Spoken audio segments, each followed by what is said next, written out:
Hey everybody, welcome back. This is Authors Bantering. I'm Josh Bresslin, that's Ian M. Rogers. And this week we're going to talk about the one piece of advice we would have given ourselves back at the start of a writing journey. Everyone already knows the writing journey is a very long process, and there's a ton of sort of side trails that you take, a ton of start and stops that you go through. And so, me and Ian have been thinking about what piece of advice would we have given ourselves to maybe help us along this process, to maybe circumvent some of the challenges that would have came. I guess, Ian, I'll let you start first with what you have. Yeah, so for me, I think when I was younger and I was just starting out, I worried a lot about making my writing perfect. And when I say like just starting out, I mean like elementary school and middle school type stuff, but then also like when I started to write more seriously as an adult. And what the trap that I would fall into, again, this is when I'm, 9 years old or when I'm 19 years old, is I would write something and I would look at it again and I would realize that it wasn't good. And so I would get very discouraged. And I think I, as a writer, had not developed editing skills yet. Okay. So it was really difficult for me to see how I could look at that piece of writing that wasn't good and make it good. Gotcha. Like, one, I didn't trust myself to do that, and two, I didn't really, know how to do that or, feel comfortable tackling it. So what I would do is I would either abandon things or I would, put things out there or show them to friends that I just wasn't satisfied with, and I, think, oh, that's the best that I can do.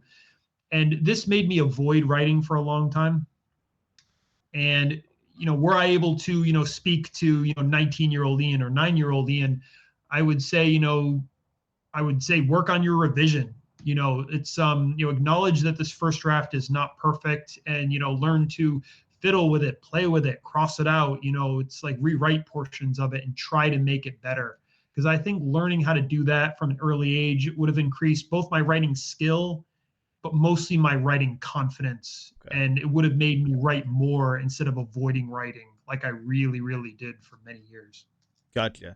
So kind of deal more with the perfectionism of it. Okay. And I think, so with that, what is the healthier attitude to have then towards it? Because you kind of said approaching with a sense of like learning how to revise and all that, but how should someone, their first novel, right? It's just they go through like one draft, a second draft, maybe a third one, and they know, oh God, this is terrible. Like this sucks. It's nothing as good as what I read.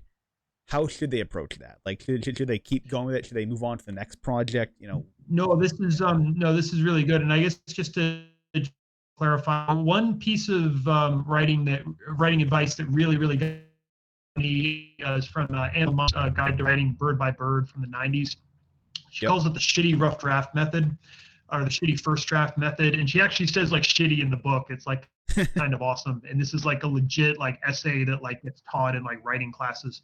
But what it is, it's just acknowledging that most writers are going to write a shitty first draft. And that's just part of the process, and that you are not alone in this. And that when you, take what's ever in your head and just throw it out there on the page, and that's part of the process. One, it helps you write and write more.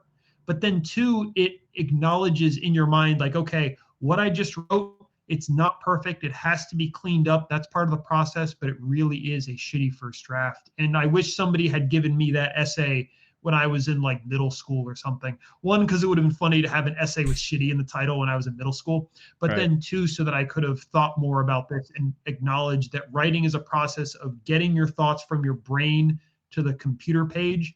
And then two, of cleaning up those thoughts to make them into something presentable, as opposed to when I was a kid and I imagined that like every sentence that came out had to be gold, and if it wasn't, then my writing wasn't any good. Gotcha. Okay.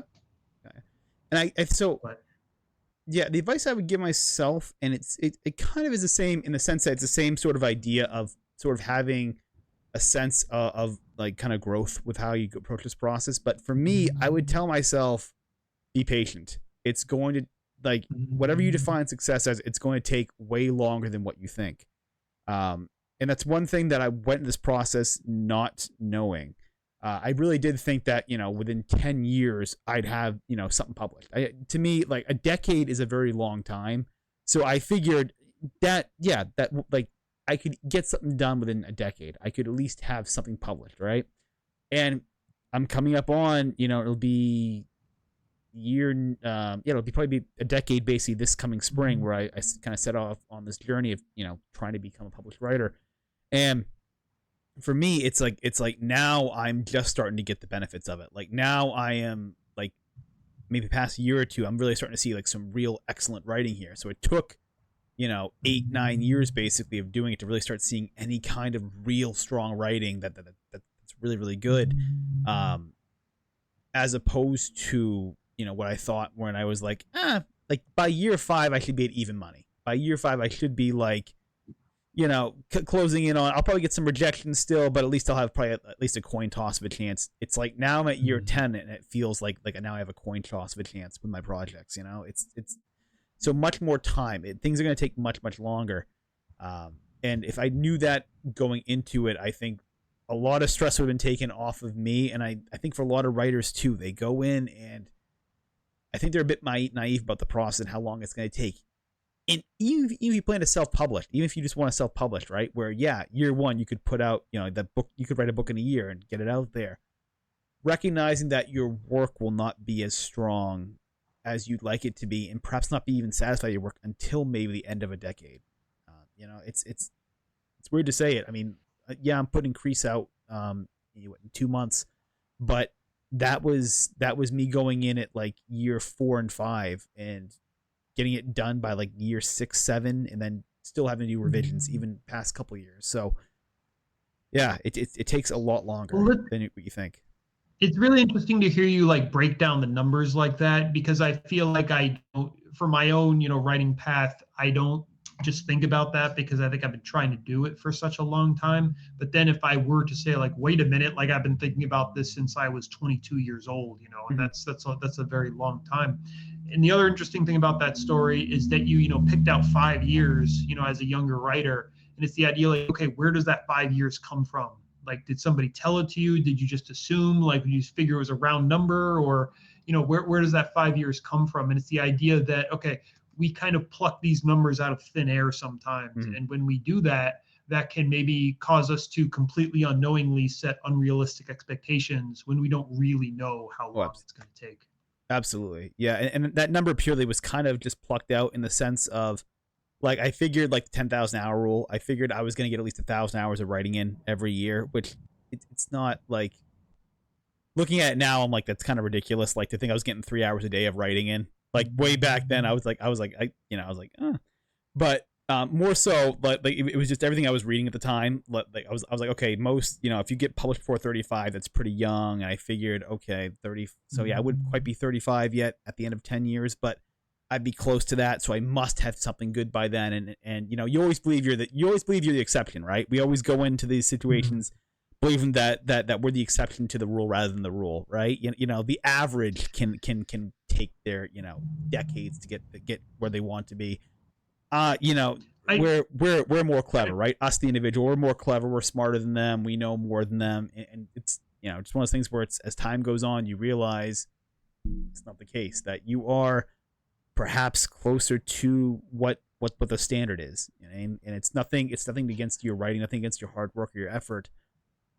That all that can be in, but it still takes time. It still takes 9 months to have a kid, right? It's still, you can't force it any faster. Yeah. I also think part of the reason for that is that when you're in your 20s, or certainly when you're in your teens, like, you can't imagine what it's like to be 35. No. Like 35 to me felt very, very old.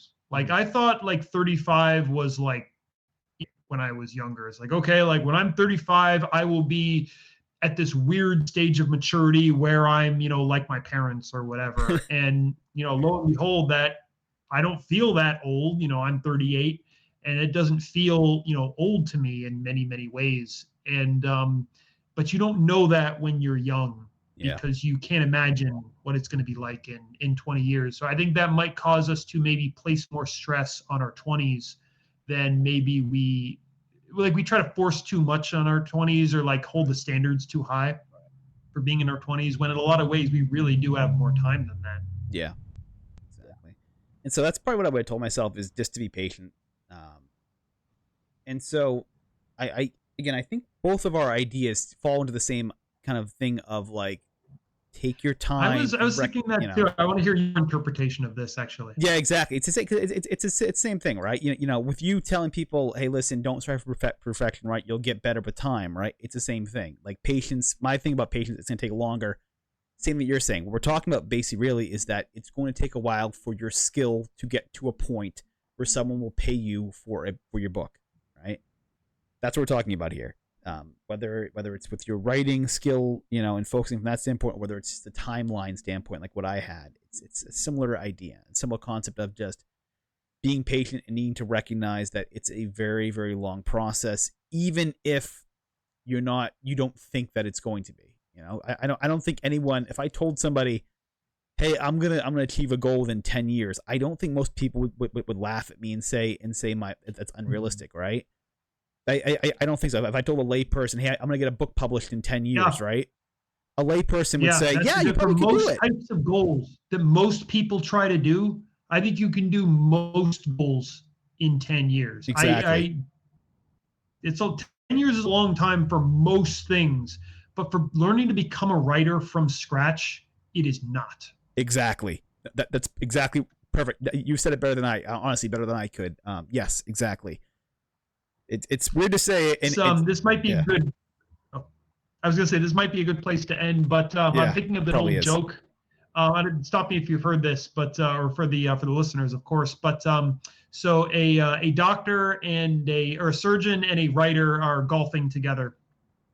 They're having a good time outside, and the writer asks the doctor, so what are you going to be doing with your summer? Do you have any big plans? And the doctor says, oh, actually, I'm thinking of taking some time off, and I'm going to write a book. And the writer says, like, wow, what a coincidence. I was thinking of taking some time off too. I'm going to learn brain surgery. So it's this. It's true. And I love that joke for many reasons, but it's this idea that people in the world assume that writing is something you can do in a summer or just pick up. They don't understand how much is really, really involved with doing this. Yeah, exactly. Yeah. So I think we'll call it right here. And so with that, I hope you all have enjoyed this. If you're someone that's gone through the same thing that we've gone through, hope it's been helpful. If you found this video helpful, please make sure to give it a thumbs up, and always make sure to like, share, and subscribe. We'll be back next Monday. I'm Josh Bresslin, and that's Ian M. Rogers, and we're going to see you next week. Take it easy.